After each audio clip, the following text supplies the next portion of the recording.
दोस्तों, आप फिर से आ चुके हैं बंका मशीन की यूट्यूब चैनल पर। आज है हमारे साथ एक लंबा लेथ मशीन, 16 फुट लंबा ये लेथ मशीन जो है, उनके बारे में मैं आपको कुछ भी नहीं बताने वाला हूं, लेकिन मैं जो बताने वाला हूं वो ये है कि आप मशीन हमसे खरीदते हैं और आते हैं पैकिंग कंडीशन में। पैकिंग कंडीशन की क्या हालत होती है ये मैं इस इमेज से आपको दिखा देता हूं। लेकिन पैकिंग कंडीशन में से उसको रनिंग कंडीशन या ट्रायल कंडीशन में लेने के लिए आपको एक इंस्टॉलेशन वाला वीडियो देखना पड़ता है, और वो वीडियो देखकर आप उसे इंस्टॉलेशन की हालत में ले आते हैं। लेकिन जब आपको मशीन को सबसे पहली बार मोटर शुरू करनी है, हेड को शुरू करना है, आपको एप्रन को चलाना है, इसके सभी कंट्रोल्स समझने हैं, तब आपको ये वीडियो देखना पड़ेगा। इस वीडियो में मैं आपको पहली बार मशीन को कैसे चेक किया जाता है, कैसे उसको जांचा परखा जाता है, वो भी बताऊंगा। और ये भी बताऊंगा कि अगर आप इस वीडियो में ये सब बातों का ख्याल ना रखें तो कैसे एक्सीडेंट हो सकता है, या आपको शुरू में ही नए मशीन में ही क्या मुश्किल आ सकती है। और दोस्तों, आप सभी लोगों को ये तो पता ही है कि सबसे ज्यादा मुश्किल आती है अगले 15 दिनों में। तो ये वीडियो ध्यान से पूरा देख लीजिए। मशीन को पहली बार शुरू करने के लिए इलेक्ट्रिकल कनेक्शन देना ज़रूरी है, और इसे आप हमारे मशीन में किसी भी सामान्य इलेक्ट्रिशियन को बुलाकर यह काम करवा सकते हैं, क्योंकि हर जगह स्टिकर और इंस्ट्रक्शन लिखी हुई है।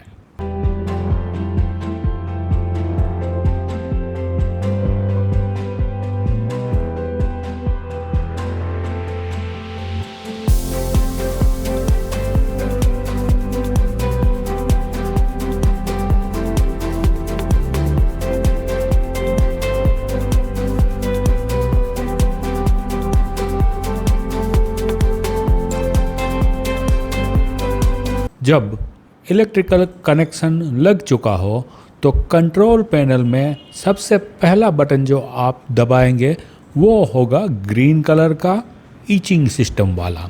उससे चक चलता है और अपने आप रुक जाता है। जॉब को ट्रू करना हो या लीवर चेंज करने हो, उस वक्त ईचिंग बटन इस्तेमाल किया जाता है।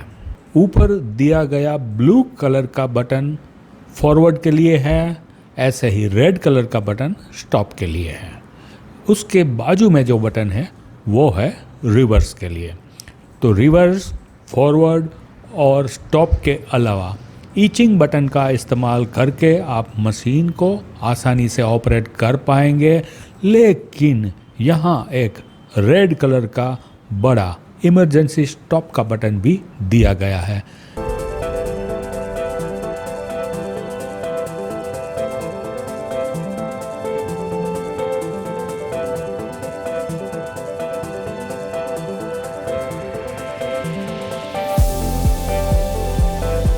लंबे लेथ मशीन में कैरेज को चलाने के लिए रैपिड सिस्टम दिया जाता है कि अगर ये ना हो तो ऑपरेटर को शाम तक काम करते हुए थकान ज़्यादा लगती है। इस स्विच से आप कैरेज को आगे और पीछे, रिवर्स या फॉरवर्ड करने के लिए आप बहुत जल्दी से रैपिडली मूवमेंट करवा सकते हैं। यहाँ एक मोटर जुड़ी हुई है।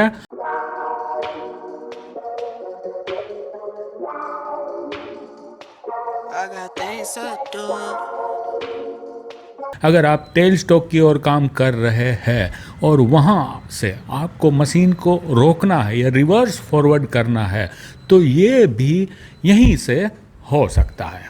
ये रेड कलर का लीवर मोटर को एप्रन गियरबॉक्स से एंगेज या डिसएंगेज करने के लिए बनाया गया है।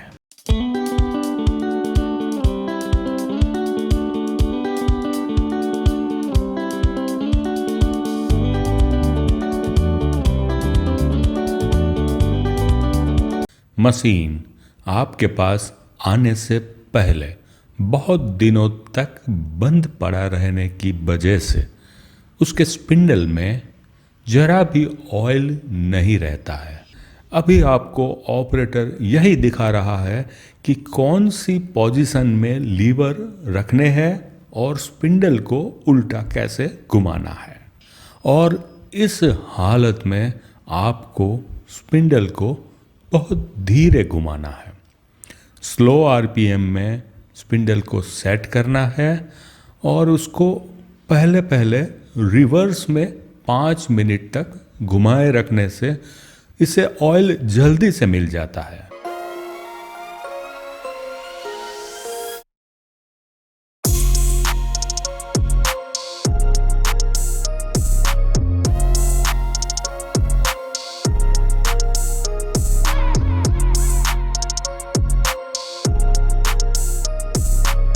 हमारा ही एक छोटा लेथ मशीन भी है, उसमें आरपीएम ऐसे सेट किए जाते हैं।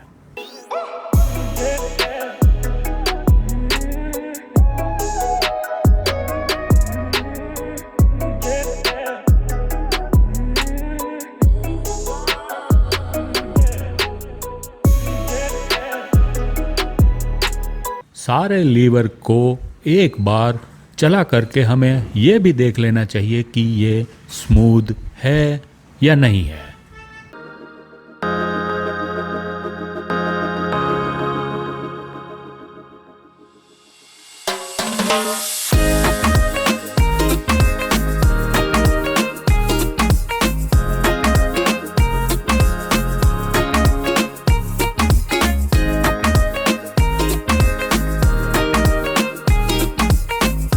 यहाँ आपको जो गियर बॉक्स दिख रहा है उसे हम कहते हैं thread and feed gear box. Thread तो आप समझ गए कि चूड़ी काटने के लिए हम इस्तेमाल करते हैं, लेकिन फीड गियर बॉक्स का ये फ़ायदा है कि ऑपरेटर अपनी लंबी कट को जल्दी से ख़त्म करने के लिए या रफिंग करने के लिए इसका इस्तेमाल करके अपना समय बचा सकता है।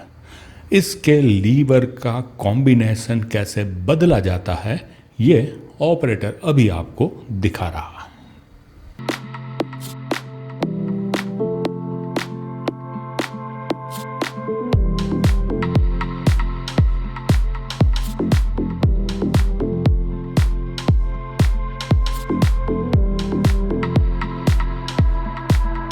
सारे लीवर को एक बार चला करके हमें यह भी देख लेना चाहिए कि ये स्मूथ है या नहीं है।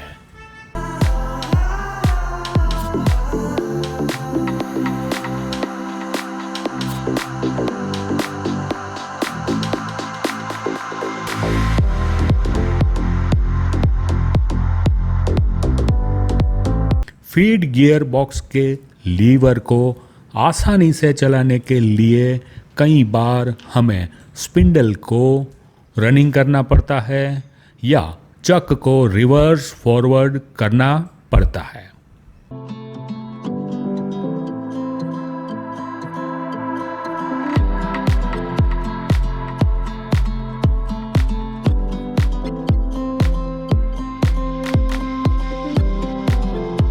हमारे लेथ मशीन में 4 व्हील्स आते हैं और अब बारी है इन चारों व्हील्स को चेक करने की, उसकी स्मूथनेस को समझने की। लेकिन व्हील्स को घुमाने से पहले उसे अनलॉक भी करना होता है और ये ऑपरेटर कहाँ से कर रहा है यही आपको देखना है।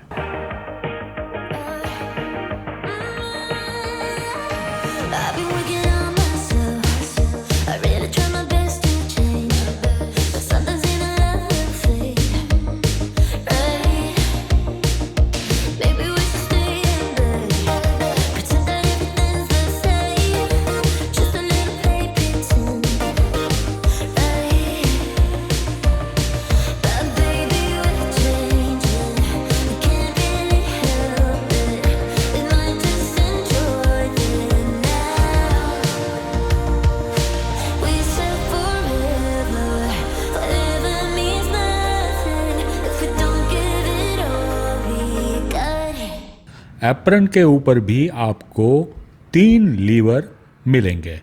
एक है सरफेसिंग और स्लाइडिंग को सिलेक्ट करने वाला सिलेक्टर लीवर, और दूसरा है ऑटो फीड को शुरू या बंद करने के लिए auto feed liver.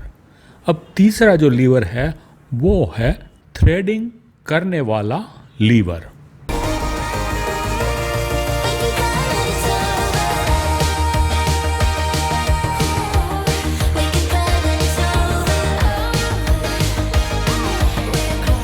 Apron gearbox में या तो आप थ्रेडिंग कर सकते हैं या ऑटो फीड में चला सकते हैं, लेकिन हमारा ऑपरेटर अगर गलती कर दे और दोनों लीवर को एक साथ शुरू कर दे तो गियरबॉक्स में एक्सीडेंट हो जाता है।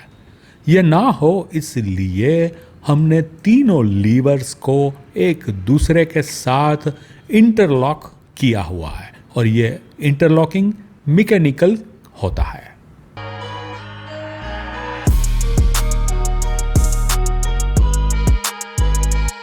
किसी भी मशीन को शुरू करने से पहले ऑपरेटर को डेली ऑयल पहले ही कर देना चाहिए।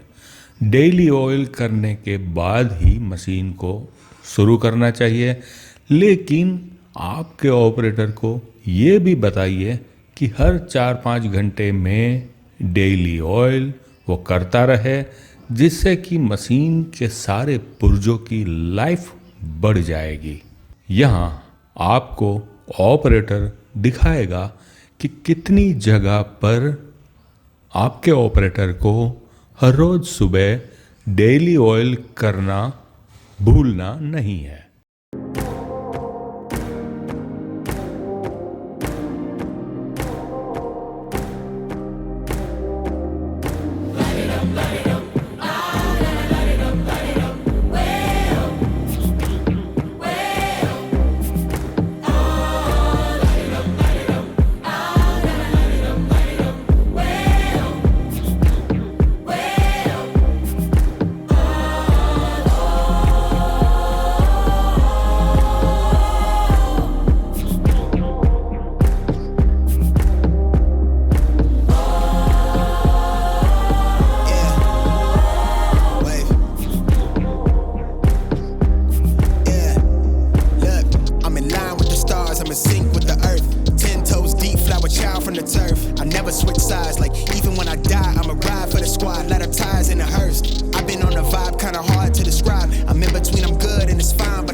अब मशीन है तो इसमें गियर बॉक्स तो रहेंगे ही, और गियर बॉक्स होगा तो उसमें ऑयल भी भरा पड़ा रहेगा।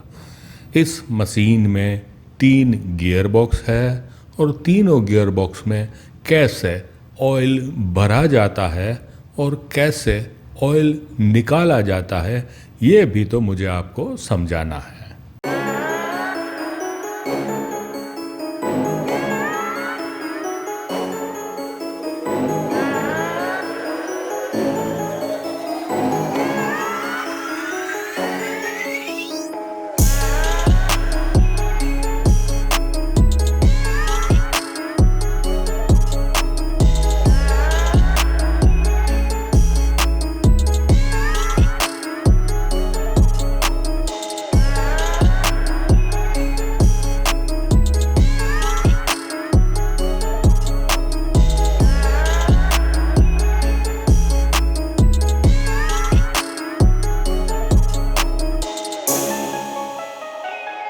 ऑयल का लेवल चेक करते वक्त हमें ये भी देखना चाहिए कि अगर लेवल में ऑयल ज़्यादा भरा पड़ा है तो उसे तुरंत निकाल दें।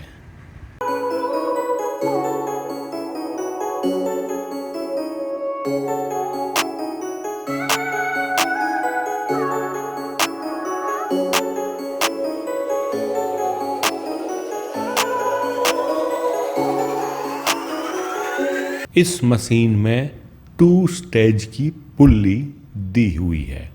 और ये क्यों 2 स्टेज की पुल्ली दी हुई है, ये अगर आपके मन में सवाल है तो मैं समझाऊं कि कई लोग ऐसे होते हैं जो हमेशा बड़े बड़े जॉब मशीन के ऊपर बनाते हैं, और कई लोग ऐसे होते हैं जो बहुत छोटे छोटे जॉब बनाते हैं। जो छोटे जॉब बनाने वाले हैं वो हाई आरपीएम में इस पुल्ली को सेट करेंगे, लेकिन जो बहुत बड़े बड़े जॉब बनाते हैं वो लो आरपीएम में इस पुल्ली को सेट करेंगे। लेकिन आपको कैसे वी बेल्ट बदली करना, ये मैं इस वीडियो में दिखा रहा हूँ।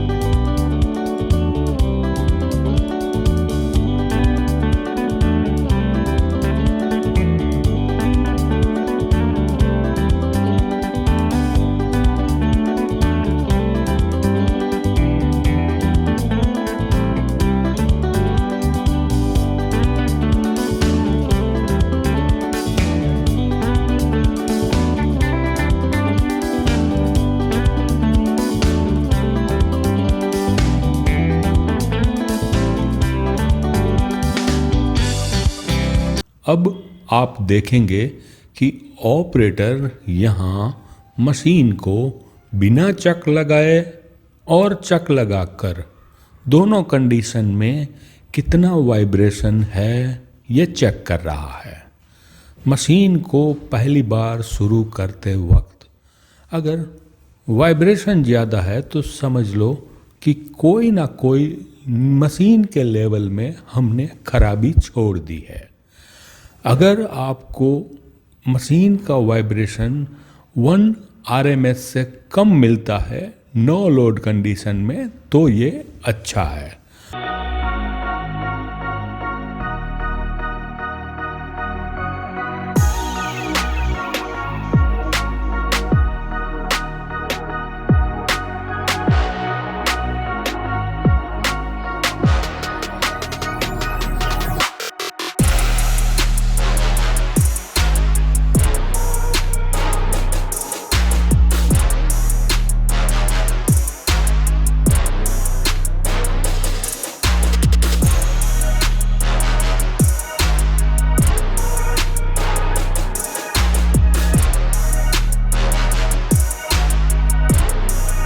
चक लगाने के बाद अगर आपको 2.5 आरएमएस से ज़्यादा वाइब्रेशन मिल रहा है तो ये गलत है।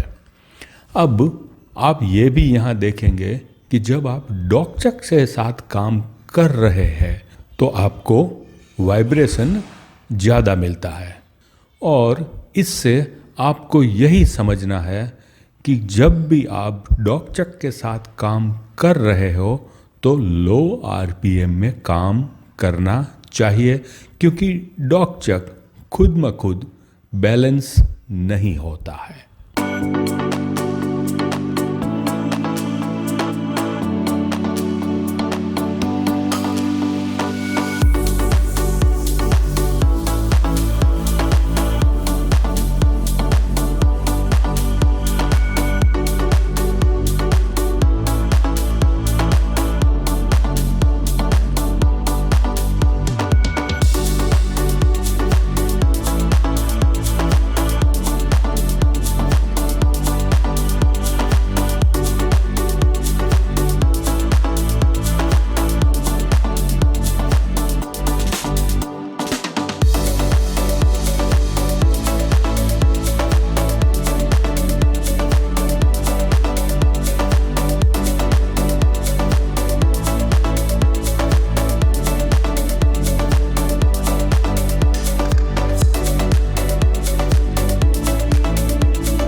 अब आपने लेथ मशीन खरीदा है तो उनके साथ नए 1 या 2 चक भी खरीदे होंगे। चक के अंदर जोज होते हैं और ये जोज को चलाकर उसकी स्मूथनेस चेक कर लेनी चाहिए।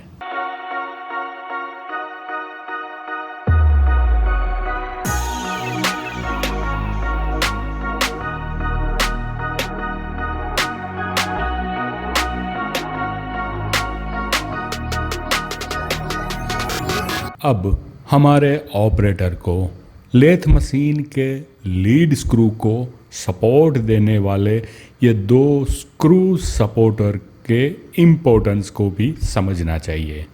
सबसे पहले ये देखिए कि ये कैसे ऑपरेट किए जाते हैं, और अगर ये ना हो तो स्क्रू का पूरा लोड आ जाता है एप्रन गियर बॉक्स के ऊपर, और इसकी वजह से जब आप कटिंग कर रहे हो यानी कैरेज को चला रहे हो उस वक्त हमारे जॉब के ऊपर चटरिंग मार्क्स बन सकते हैं। दोस्तों, बंका मशीन के YouTube चैनल पर ये तो आपने लेथ मशीन देखा, लेकिन लेथ मशीन के अलावा अगर आप slotting machine, milling machine, bandsaw machine, drill machine या हाइड्रोलिक प्रेस, शेयरिंग मशीन, ऐसे कोई भी मशीन को अगर खरीदना चाहते हैं तो नीचे दिए गए सेल्समैन के नंबर के ऊपर व्हाट्सएप या कॉल करके आप हमारा कांटेक्ट कर सकते हैं।